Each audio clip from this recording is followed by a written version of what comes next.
Hello friends, എല്ലാവർക്കും ഒരു പുതിയ വീഡിയോയിലേക്ക് സ്വാഗതം.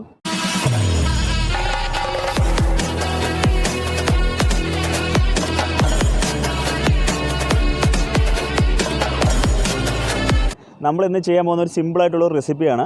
പക്ഷേ നമ്മുടെ ശരീരത്തിനും എല്ലാത്തിനും നല്ല ആരോഗ്യമൊക്കെ കിട്ടുന്നൊരു റെസിപ്പിയാണ് നമ്മൾ ചെയ്യാൻ പോണത്. അപ്പോൾ നമ്മുടെ നാട്ടിലൊക്കെ ഇപ്പോൾ സർവ്വസാധാരണമായിട്ട് കണ്ടുവരുന്ന ഒരു സാധനം ഇപ്പോൾ തളുക്ക് നിൽക്കുന്ന സമയമാണ് മുരിങ്ങയില. അപ്പോൾ മുരിങ്ങയില കൊണ്ട് ഒരു റെസിപ്പി നമ്മൾ ചെയ്യുകയാണ്. പ്രത്യേകിച്ച് നമ്മൾ ഉദ്ദേശിക്കുന്നത് കുട്ടികൾക്ക് വേണ്ടിയിട്ടാണ്. കുട്ടികൾക്ക് നമ്മൾ കറി ഉണ്ടാക്കി കൊടുത്താലോ മറ്റൊന്നും ഉണ്ടാക്കി കൊടുത്താലോ കുട്ടികളത് കഴിക്കാറില്ല. പക്ഷേ നമുക്ക് ഇങ്ങനെ നമ്മളിപ്പോൾ ചെയ്യുന്ന രീതിയിൽ ഉണ്ടാക്കി കൊടുത്താൽ കുട്ടികൾക്ക് കൂടുതലായിട്ട് കുട്ടികൾക്ക് അത് കഴിക്കാൻ പറ്റും. കുട്ടികൾ കഴിക്കും അത്. അപ്പോൾ അതുകൊണ്ട് അതിൻ്റെ ഒരു റെസിപ്പിയുടെ നിങ്ങൾക്ക് ഞാൻ പറഞ്ഞു തരാൻ പോവുകയാണ്. യൂട്യൂബിൽ വേറെ ആരും ചെയ്ത് ഞാൻ കണ്ടില്ല. ഞാൻ സെർച്ച് ചെയ്ത് നോക്കി, യൂട്യൂബിൽ വേറെ ആരും കണ്ടില്ല. അപ്പോൾ നിങ്ങളൊന്ന് ട്രൈ ചെയ്ത് നോക്കുക. അതിനുശേഷം നിങ്ങളുടെ അഭിപ്രായങ്ങൾ കമൻ്റായിട്ട് ചെയ്യുക.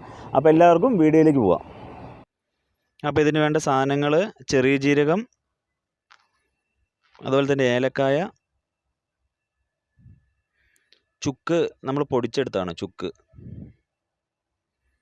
പിന്നെ നമ്മൾ ഉപയോഗിക്കുന്ന കരിപ്പെട്ടി ശർക്കരയാണ്. കരിപ്പെട്ടി ശർക്കരയുണ്ട്. അതുപോലെ തന്നെ നെയ്യ് നല്ല നെയ്യ് നോക്കി വാങ്ങുക. നമ്മുടെ മിൽമയുടെ നെയ്യായിരിക്കും നല്ലത്. പിന്നെ നമ്മുടെ മെയിൻ സാധനം മുരിങ്ങയുടെ ഇല. അടുത്തായിട്ട് നമുക്ക് ചെയ്യേണ്ട കാര്യം, മുരിങ്ങയില നല്ലപോലെ കഴുകി വാരിയെടുത്തതിന് ശേഷം ഒരു മിക്സിയിലേക്ക് ഇടുക. അതിനുശേഷം നല്ലപോലെ അരച്ച് ലേശം വെള്ളം ചേർത്ത് അരയ്ക്കുക. ഒരുപാട് വെള്ളം ചേർക്കാതെ ലേശം വെള്ളം ചേർത്ത് അരച്ച് നല്ലപോലെ പിഴിഞ്ഞെടുക്കുക. ആ ജ്യൂസ് കൊണ്ടാണ് നമ്മൾ ഈ സാധനം ഒന്ന് ഉണ്ടാക്കാൻ പോണത്. അപ്പോൾ അത് റെഡിയാക്കിയ ശേഷം നമ്മൾ അടുത്തിലേക്ക് പോവാം. അപ്പോൾ നമ്മൾ ഇനിയിപ്പോൾ സാധനം ഉണ്ടാക്കാൻ പോവുകയാണ്. അടുപ്പ് കത്തിച്ചിരിക്കുന്നതുകൊണ്ട് ഭയങ്കര പുകയാണ്, കണ്ണ് കാണാനുള്ള. അപ്പോൾ നമ്മൾ അടുപ്പിലാണ് ഉണ്ടാക്കുന്നത്. ഉരുളി വെച്ചിട്ടുണ്ട്. അപ്പോൾ ഉരുളിയിലേക്ക് നമുക്കിനി നമ്മുടെ സാധനങ്ങൾ ഓരോന്നായിട്ട് ഒഴിച്ചു കൊടുക്കുക. അപ്പം നമ്മുടെ ഉരുളി അടുപ്പത്ത് വെച്ചിട്ട് ഒരുവിധം ചൂടായിട്ടുണ്ട്. അപ്പോൾ നമ്മുടെ ആ ജ്യൂസ് ഉരുളിയിലേക്ക് ഒഴിച്ചു കൊടുക്കുക. പിഴിഞ്ഞ് വെച്ചിരിക്കുന്ന നമ്മുടെ മുരിങ്ങയുടെ ഇല, അതിൻ്റെ ജ്യൂസ് എടുത്ത് ഇതിലേക്ക് ഒഴിച്ചു കൊടുക്കുക.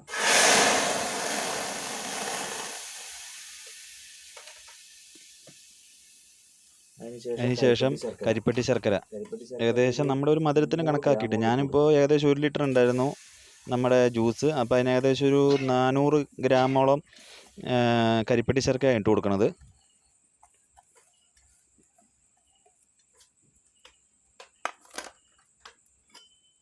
അതിനുശേഷം നല്ലപോലെ ഇതിൽ മെയിനായിട്ട് കാര്യം എന്ന് പറയുന്നത് ഇതിൻ്റെ ഇളക്കലാണ്. ഇളക്കി നല്ലപോലെ കുറുക്കിയെടുക്കണം ഇതിനെ. ഇപ്പോൾ നമ്മൾ ആ ശർക്കരയൊക്കെ നല്ല ഉരുക്കി ഇതിലേക്ക് ലയിച്ചോളും. അപ്പോൾ അതുവരെ നമ്മളിങ്ങനെ തുടരെ ഇളക്കിക്കൊണ്ടിരിക്കുക. നല്ല കട്ടിയുള്ള പാത്രം, അതുകൊണ്ട് നമ്മൾ ഉരുളി എടുക്കുന്നത്. ഉരുളിയാകുമ്പോൾ അടി കരിയോ പിടിക്കുകയോ ഒന്നുമില്ല. അപ്പോൾ അതനുസരിച്ച് നമ്മൾ ഇളക്കി നല്ലപോലെ യോജിപ്പിച്ചെടുക്കണം. അടുത്തായിട്ട് നമ്മൾ ചേർത്ത് കൊടുക്കുന്നത് നെയ്യാണ്. അപ്പോൾ നെയ്യ് ഒരുപാട് ചേർത്ത് കൊടുക്കരുത്. കാരണം എനിക്കൊരു അബദ്ധം പറ്റി, ഞാൻ ലേശം നെയ്യ് കൂടുതൽ ചേർത്തു. അപ്പോൾ എന്ന് വെച്ച് കഴിഞ്ഞാൽ ആ മുകളിൽ നെയ്യ് അങ്ങനെ കുറച്ച് പൊന്തി നിൽക്കുന്നുണ്ട് നമ്മൾ കുപ്പിയിലാക്കി കഴിഞ്ഞ ശേഷം. അപ്പോൾ ഏകദേശം ഒരളവ് നോക്കിയിട്ട് നെയ്യ് ഒരു 2 സ്പൂണ് നെയ്യ് മതിയാവും. ഒരുപാടായാലും ആ തിക്ക് ചിലപ്പോൾ ആയിന്ന് വരില്ല. നമ്മൾ 2 സ്പൂണ് നെയ്യ് ചേർത്താൽ മതി.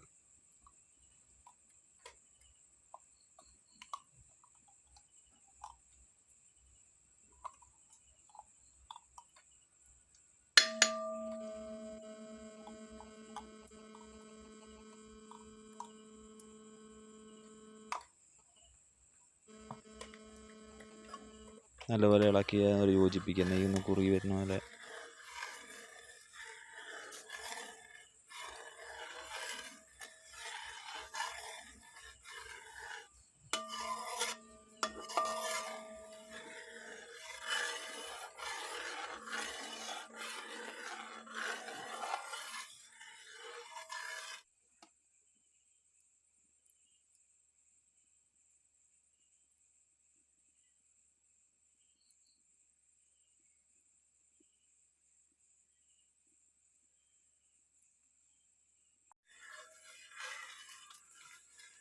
ഇതിൽ ഇളക്കൽ മാത്രമാണ് ഇത്തിരി പണിയുള്ളൂ.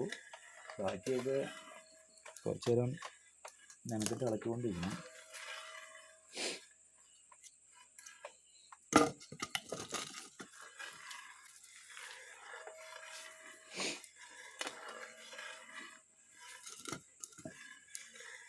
ഒരുവിധം കുറുകി വരുന്നുണ്ട്.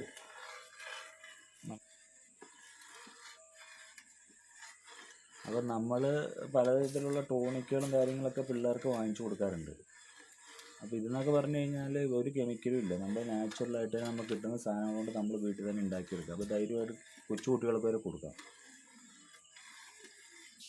നമ്മൾ പുറത്തുനിന്ന് ഇംഗ്ലീഷ് മരുന്നുകളും കാര്യങ്ങളൊക്കെ മേടിച്ചു കൊടുക്കുന്നവർ ഇതൊക്കെ ഒഴിവാക്കിയിട്ട് ഇതുപോലെയുള്ള നമ്മുടെ നാട്ടിൻപുറത്ത് കിട്ടുന്ന തന്നെ സംഭവങ്ങൾ ഉണ്ടാക്കുന്ന സംഭവങ്ങൾ തന്നെ ഉണ്ടാക്കി മക്കൾക്ക് കൊടുക്കുകയാണെങ്കിൽ അവർക്ക് ആരോഗ്യം വർദ്ധിക്കുകയും ചെയ്യും, വേറെ അസുഖങ്ങളൊന്നും പെട്ടെന്ന് ഉണ്ടാവുകയില്ല.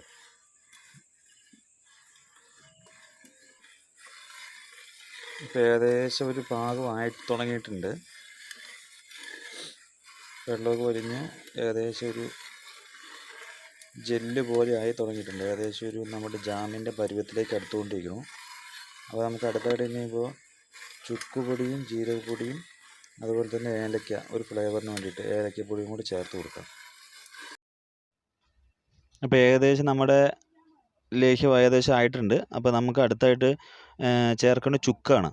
നമ്മൾ പൊടിച്ചു വെച്ച ചുക്കുണ്ട്, ആ ചുക്കൊരു 2 സ്പൂണ് ചേർത്ത് കൊടുക്കുക. ചുക്കുപൊടി ആകുമ്പോൾ നമ്മുടെ ശരീരത്തിന് നല്ലതുകൊണ്ട്. അതുപോലെ തന്നെ അടുത്ത് നമ്മൾ ഏലക്കായും ജീരകവും കൂടെ പൊടിച്ചു വെച്ച്, നമ്മൾ ഇറക്കണതിനെ കുറച്ച് നേരത്തെ മുമ്പ് ഇടാവുള്ളൂ, ഒരുപാട് നേരത്തെ ഇടരുത്. അപ്പോൾ ആ ജീരകം പൊടിച്ചതും ഏലക്കായും കൂടെ പൊടിച്ചതും കൂടി 1 സ്പൂണ് ഇട്ട് കൊടുക്കുക. 1 സ്പൂൺ 1.5 സ്പൂണോളം ഇടാം. നല്ലപോലെ ഇളക്കി യോജിപ്പിച്ചെടുക്കുക. കട്ടയൊന്നും പിടിക്കാതെ തന്നെ അത് ഇളക്കി യോജിപ്പിച്ചെടുക്കുക.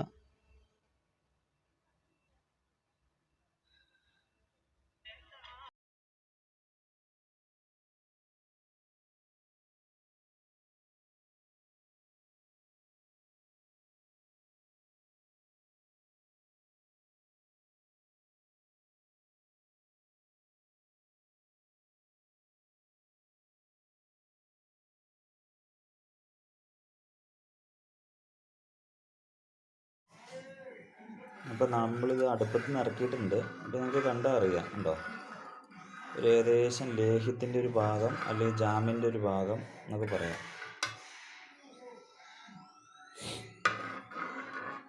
അപ്പോൾ ഇതാണ് ഇതിൻ്റെ ഭാഗം. നമ്മളിതിനെ തണുക്കാൻ വയ്ക്കുക. തണുത്തതിന് ശേഷം വെള്ളമൊന്നും ഇല്ലാത്തൊരു കുപ്പിയിലേക്ക് മാറ്റുക. തീരെ വെള്ളമയം ഇല്ലാത്തൊരു കുപ്പിയിലേക്ക് നമ്മൾ കുറച്ചാൾ സൂക്ഷിച്ച് വയ്ക്കേണ്ട പേരിൽ വെള്ളമില്ലാത്തൊരു കുപ്പിയിലേക്ക് മാറ്റുക. ഹലോ ഫ്രണ്ട്സ്, അപ്പോൾ നമ്മൾ ഇന്നലെ ഉണ്ടാക്കിയ സാധനം നമ്മൾ ഒരു ബോട്ടിലാക്കിയിട്ടുണ്ട് തണുത്തതിന് ശേഷം. അപ്പോൾ നല്ല തിക്കായിട്ടുണ്ട്, കണ്ടോ, ഒരു ജാമ് പോലെയായി. നമ്മൾ കറക്റ്റായിട്ട് തണുത്ത് കഴിഞ്ഞപ്പോൾ കുറച്ചും കൂടെ തിക്കായി. അപ്പോൾ നമുക്ക് നമ്മളൊരു സുഹൃത്തിന് ഇത് കൊടുത്തു നോക്കാം. എന്തുകൊണ്ടാണ് ഉണ്ടാക്കിയത് അവന് കണ്ടുപിടിക്കാൻ പറ്റുമോ നമുക്ക് നോക്കാം. അപ്പോൾ കുറച്ച് കൊടുത്തിട്ട് അതിൻ്റെ റിസൾട്ട് അവനോട് ചോദിച്ചു നോക്കാം നമുക്ക്.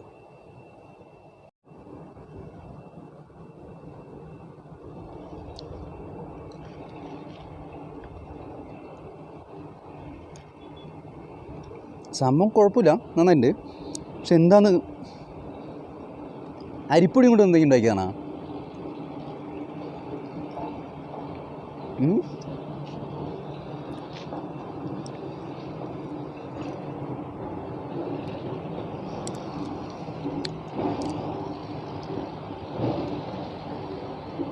കുഴപ്പമില്ല, നന്നായിട്ടുണ്ട്.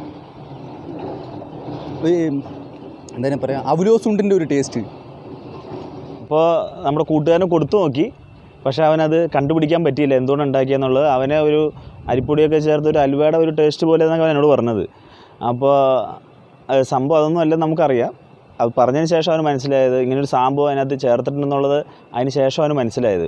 അപ്പോൾ അതുപോലെ തന്നെ കുട്ടികൾക്കാണെങ്കിലും അത് ഇഷ്ടപ്പെടും. മധുരവും ഒക്കെ ചേർന്നതായതുകൊണ്ട് തന്നെ അവർക്ക് കൊടുക്കുക. മുരിങ്ങയില എന്ന് പറയുന്നതൊക്കെ ഒരു ആരോഗ്യ സമ്പുഷ്ടമായിട്ടുള്ളൊരു സാധനമാണ്. അപ്പോൾ നമ്മളതിനെ മിസ് ചെയ്യാതിരിക്കുക. നമ്മുടെ പഴമക്കാരിൽ നിന്നൊക്കെ കിട്ടിയ അറിവുകളാണ്. അപ്പോൾ അതൊക്കെ നിങ്ങൾ പരമാവധി അത് ഉപയോഗിച്ച് അങ്ങനെ അതിൻ്റെ സാധനങ്ങളൊക്കെ ഉണ്ടാക്കുക. യൂട്യൂബിൽ ഞാൻ സെർച്ച് ചെയ്ത് നോക്കി, ഈ ഒരു റെസിപ്പി ഞാൻ എവിടെയും കണ്ടിട്ടില്ല. അപ്പോൾ നിങ്ങൾ തീർച്ചയായിട്ടും ഉണ്ടാക്കി നോക്കുക. പരമാവധി ആൾക്കാരിലേക്ക് ഷെയർ ചെയ്യുക. ഇപ്പോഴൊക്കെ മുരിങ്ങയിലൊക്കെ പൂത്ത് തളുത്ത് നിൽക്കുന്ന സമയമാണ്. അപ്പോൾ ഒരുപാട് മുരിങ്ങയിലേക്ക് ക്ഷാമമൊന്നുമില്ലാത്ത സമയമാണ്. നമ്മുടെ നാട്ടുമ്പുറങ്ങളിലും പുറത്തും ടൗണുകളിലൊക്കെ ഉണ്ട്. അപ്പോൾ എല്ലാവരും അത് ഉണ്ടാക്കി നോക്കുക. അപ്പോൾ നമ്മുടെ വീഡിയോ ഇഷ്ടമായെങ്കിൽ നിങ്ങളെല്ലാവരും നമ്മളെ ഒന്ന് സപ്പോർട്ട് ചെയ്യുക, ഒന്ന് ലൈക്ക് ചെയ്യുക, ഷെയർ ചെയ്യുക, മെയിനായിട്ട് സബ്സ്ക്രൈബ് ചെയ്യുക. ഒരു ചെറിയ ചാനലാണ്, നിങ്ങളുടെ പ്രത്യേക സഹകരണം എനിക്ക് ആവശ്യമാണ്. നിങ്ങൾ ഇനിയിപ്പോൾ എന്തെങ്കിലും വീഡിയോനെക്കുറിച്ചുള്ള അഭിപ്രായം, നമ്മൾ വരുത്തേണ്ട മാറ്റങ്ങളെപ്പറ്റി എല്ലാം നിങ്ങൾക്ക് അഭിപ്രായം ഉണ്ടെങ്കിൽ കമൻറ്റ് ബോക്സിൽ രേഖപ്പെടുത്തുക. അപ്പോൾ അടുത്ത വീഡിയോ ആയിട്ട് കാണുന്നവരേക്കും വിട പറയുന്നു ഞാൻ രാജേഷ് മാത്യു.